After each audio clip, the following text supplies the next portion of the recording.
Hello guys, welcome to Ever Study classes. My name is Anima Tiwari. I hope so आप लोग बहुत अच्छे होंगे। हमने एवर स्टडी क्लासेस में 5 मिनट की सीरीज शुरू की है, जिसमें आज हम बात करेंगे मॉनेटरी प्रोटोकॉल की। जो पीपल डेवलपमेंट एंड एनवायरनमेंट है, पेपर नंबर फर्स्ट में यूजीसी नेट के, उसमें मॉनेटरी प्रोटोकॉल एक एनवायरमेंटल कन्वेंशन है, उसके बारे में पढ़ेंगे। चलिए हम स्टार्ट करते हैं आज का सेशन। जैसा कि आप लोग स्क्रीन पे देख सकते हैं, एवर स्टडी क्लासेस से बहुत सारी कोर्सेज अवेलेबल है, पेपर फर्स्ट पेपर सेकंड दोनों के। सेकंड पेपर के लिए कॉमर्स और मैनेजमेंट के लिए भी अवेलेबल, इसमें वीडियो लेक्चर्स, वीडियो क्लासेस है, कलर्ड नोट्स है, सॉल्व पीवाईक्यूज है, टेस्ट सीरीज है। अगर आप इसको अवील करना चाहते हैं तो आप वेबसाइट पे विजिट कर सकते हैं। कोई क्वेरीज होती है तब वेबसाइट पे विजिट कर सकते हैं, और नंबर नीचे गिवन है, आप वहां जाके अपनी क्वेरीज को रिजॉल्व कर सकते हैं। चलिए हम शुरू करते हैं आज का सेशन, जो कि है मॉनेटरी प्रोटोकॉल, जो कि एक एनवायरमेंटल कन्वेंशन है, जो कि ली गई थी एनवायरमेंटल को प्रोटेक्ट करने के लिए। चलिए पढ़ते हैं, जानते हैं इसमें क्या है। और जो जो चीजें बताऊंगी, जो जो चीज मैं यहाँ पे लेकर आई हूँ, वो सारी चीजें, हर एक पॉइंट इंपॉर्टेंट है, पेपर में पूछी हुई है, तो आप उसको ध्यान से पढ़िएगा। सो यहाँ हम बात करते हैं मॉनेटरी प्रोटोकॉल की। जो जो चीजें बताऊंगी वहां से क्वेश्चन बन चुके हैं, और सारा कुछ इसमें इंपॉर्टेंट है। हर एक जो मैं पॉइंट्स लेके, सारे इंपॉर्टेंट है, ध्यान से पढ़िएगा। अब मॉनेटरी प्रोटोकॉल सबसे पहले तो आप याद रखना, ओजोन लेयर की डिप्लीशन के लिए आई थी। किसके लिए आई थी? ओजोन लेयर की डिप्लीशन के लिए। पहला क्वेश्चन यहीं से बनता है, ठीक है। ये एक इंटरनेशनल ट्रीटी थी, समझौता था, एक इंटरनेशनल लेवल जो कि बनाया गया था, ताकि जो हमारी ओजोन लेयर है ना, उसको प्रोटेक्ट कर सके, ठीक है। फिर उसके बाद जो भी ओजोन लेयर को प्रोटेक्ट करने के लिए कैसे प्रोटेक्ट करेंगे, सब कुछ सब्सटेंसेस थे हमारे पास, उसको फेज आउट करके प्रोटेक्ट करेंगे अपनी ओजोन लेयर को, ठीक है। कौन कौन सब्सटेंसेस थे? क्लोरीन था और ब्रोमाइड।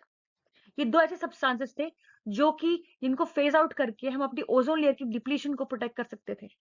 तो इंटरनेशनल लेवल पे एक ट्रीटी बनाई गई, जिसको हमने कहा मॉनेटरी प्रोटोकॉल। आई होप सबको समझ आ गया होगा कि मॉनेटरी प्रोटोकॉल किस लिए बनाई गई थी और क्या है ये एक इन्वायरमेंटल कन्वेंशन, ठीक है। अब जो यहाँ से क्वेश्चन बन गया, मैंने आपको बता दिया, यहाँ से भी क्वेश्चन बन जाएगा कि किसके लिए था? ओजोन लेयर के लिए था। दूसरा, जो मॉनेटरी प्रोटोकॉल थे, उन्होंने, देखो आप देखो, साइंड अलग डेट पे होता है और उस इफेक्टिव में अलग डेट पे आता है, तो ये दोनों चीजें याद रखनी पड़ेगी। तो ये साइंड हुआ था, यहाँ से क्वेश्चन बन चुका है, साइंड और इफेक्टिव दोनों में से।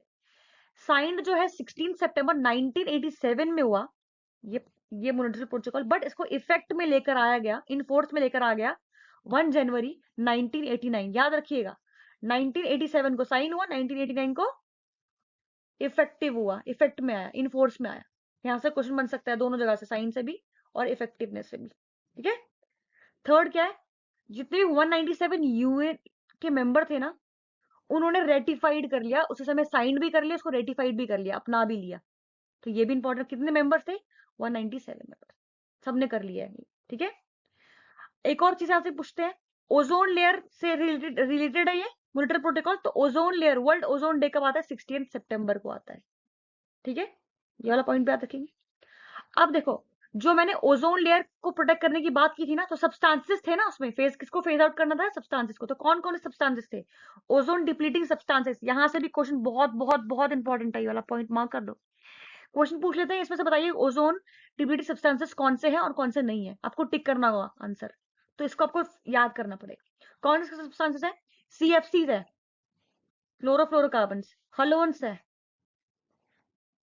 हाइड्रोक्लोरोफ्लोरोकार्बन है थर्ड। फोर्थ है HBFC, hydrobromofluorocarbon, methyl bromide, carbon tetrafluoride, methyl chloroform और हाइड्रोफ्लोरोकार्बन। ये सारे ओजोन डिप्लीटिंग सब्सटेंसेस को लर्न कर लो, लर्न कर लो, लर्न कर लो, बहुत इंपॉर्टेंट है ये। आठों के आठों लर्न कर लो। इसी को कहते हैं ओजोन डिप्लीटिंग सब्सटेंसेस। बहुत इंपॉर्टेंट क्वेश्चन आते हैं यहाँ से, ठीक है। और जो मैंने अभी एनेक्सर दिए है ना, ये एनेक्सर जो है ये भी लर्न करना पड़ेगा, जिस जिसमें दिया है उसे लर्न करना। एनेक्सर ए में, एनेक्सर क्या होता है? मॉनेटरी प्रोटोकॉल में एक एनेक्सर्स बनाया गया, जिसमें बोला गया कि कौन से सब्सटेंसेस को हम बैन करेंगे ताकि ओजोन लेयर को प्रोटेक्ट कर पाए। तो बैन के लिए ये ओजोन लेयर, जो ओजोन डिप्लीटिंग सब्सटेंसेस थे, ये तो 8 थे, बट बैन के लिए एनेक्सर की बात करते हैं। तो एनेक्सर कितने थे? ABCEF। तो ए में आपके पास कौन कौन सी चीजें आएंगी? एनेक्सर CFC हलोन्स किसमें आएंगी? एनेक्सर ए में, ठीक है। बी में कौन सी आएंगी? कार्बन टेट्राफ्लोराइड, सॉरी क्लोराइड और मिथेल क्लोरोफॉर्म, ये बी एनेक्सर में आएंगी, ठीक है। सी में आपके पास आएंगी हाइड्रोक्लोरोफ्लोरोकार्बन, ई में आपके पास मिथेल ब्रोमाइड और एफ में आपके पास हाइड्रोफ्लोरोकार्बन। तो आपके पास एनेक्स्चर अलग होता है और ओजोन डिप्लीटिंग सब्सटेंस अलग होते हैं, तो इसको अलग से पढ़ना। ठीक है, चलते हैं नेक्स्ट स्लाइड पे।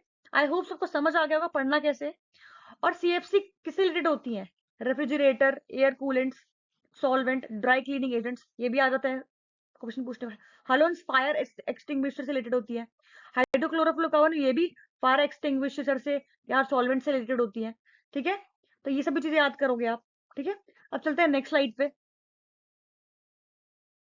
अगला पॉइंट है municipal protocol contributes to SDG goal. अब देखो जितने हमारे एसडीजी गोल कितने थे, 17 गोल है हमारे पास। ठीक है, जो कि 2015 से लेकर 2030 तक चलने हैं। ठीक है, तो म्युनिसिपल प्रोटोकॉल ने कौन कौन से एसडीजी गोल को कंट्रीब्यूट किया है? तो 9 गोल्स को कंट्रीब्यूट किया। कौन कौन से? पहला पॉवर्टी, दूसरा जीरो हंगर, तीसरा गोल है गुड हेल्थ, चौथा जेंडर इक्वालिटी, आठवां था चौथे के बाद आठवां जो डिसेंट वर्क इकोनॉमिक ग्रोथ है, जो 9th है इंडस्ट्री इनोवेशन इंफ्रास्ट्रक्चर, 11th है सस्टेनेबल सिटी कम्युनिटीज, थर्ड है 13th है क्लाइमेट एक्शन, और 14th है पार्टनरशिप फॉर द गोल्स। तो ये जो 9 गोल्स थे एसडीजी, उसको कंट्रीब्यूट करता है। यहाँ से क्वेश्चन बहुत बार पूछ चुके हैं, पूछे जाएंगे, ये वाला पॉइंट भी बहुत इंपॉर्टेंट है। नेक्स्ट इज, इसमें एक मल्टीलेटरल, ये भी इंपॉर्टेंट है, इसमें एक मल्टीलेटरल फंड बनाया गया 1981 में, जिसमें कि आपको जो भी कंट्रीज थी जिनका ozone depleting substances less than 0.3 kg था, उनके लिए उनको प्रोवाइड करते थे वो लोग फाइनेंशियल और टेक्निकल असिस्टेंस। कितना था? 0.3, ये इंपॉर्टेंट क्वेश्चन है। था उसको ही वो लोग टेक्निकल और फाइनेंशियल असिस्टेंस प्रोवाइड करते थे, ताकि वो फेज आउट कर पाए अपने जितनी भी सब्सटेंसेस थे जो कि किसको डिप्लीट कर रहे थे, ओजोन लेयर को। तो इन्होंने बोला, इस मल्टीलेटरल फंड ने बोला गया, तो सीएफसी है क्लोरोफ्लोरोकार्बन, उसको फेज आउट करने की बात की गई थी। ठीक है, फिर उसके बाद कुछ अमेंडमेंट्स आती है, बहुत इंपॉर्टेंट है, बहुत इंपॉर्टेंट क्वेश्चन पूछते जाते हैं। तो पहली अमेंडमेंट कौन सी थी? लंदन, और आखिरी कौन सी थी? किगाली। तो आखिरी पूछ लेते हैं किगाली कब आई थी? 2016 के अंदर। थोड़ा पढ़ लेते हैं इसके बारे में। लंदन जो है 1990 में आई थी, जिसने कि आपके पास सीएफसी को फेज आउट करने की बात की थी, हलोन्स को फेज आउट करने की बात की थी, और कार्बन टेट्राफ्लोराइड को फेज आउट करने की बात की थी। ठीक है, याद कर लेना, बिल्कुल याद कर लेना। फिर उसके बाद कोपेनहेगन जो है 1992 में आई थी और 1996 में खत्म हो गई, जिसने कि हाइड्रोक्लोरोफ्लोरोकार्बन, सॉरी गलती से लिख दिया ये, और फेज आउट करने की बात की है उसने। ठीक है, मॉन्ट्रियल प्रोटोकॉल जो है 1997 में आई थी, जिसने कि हाइड्रोक्लोरोफ्लोरोकार्बन और मिथेल ब्रोमाइड, इनको फेज आउट करने की बात की। फिर उसके बाद बीजिंग आई थी 1989 में। फिर Kigali, it's very very very important, 2016 में आई। इसने हाइड्रोक्लोरोफ्लोरोकार्बन, मिथेल ब्रोमाइड और हाइड्रोफ्लोरोकार्बन को फेज आउट करने की बात कब? 2040 तक। ठीक है, ये बहुत इंपॉर्टेंट है, क्वेश्चन बहुत पूछा जा चुका है। आई होप सबको म्युनिसिपल प्रोटोकॉल समझ में आया होगा।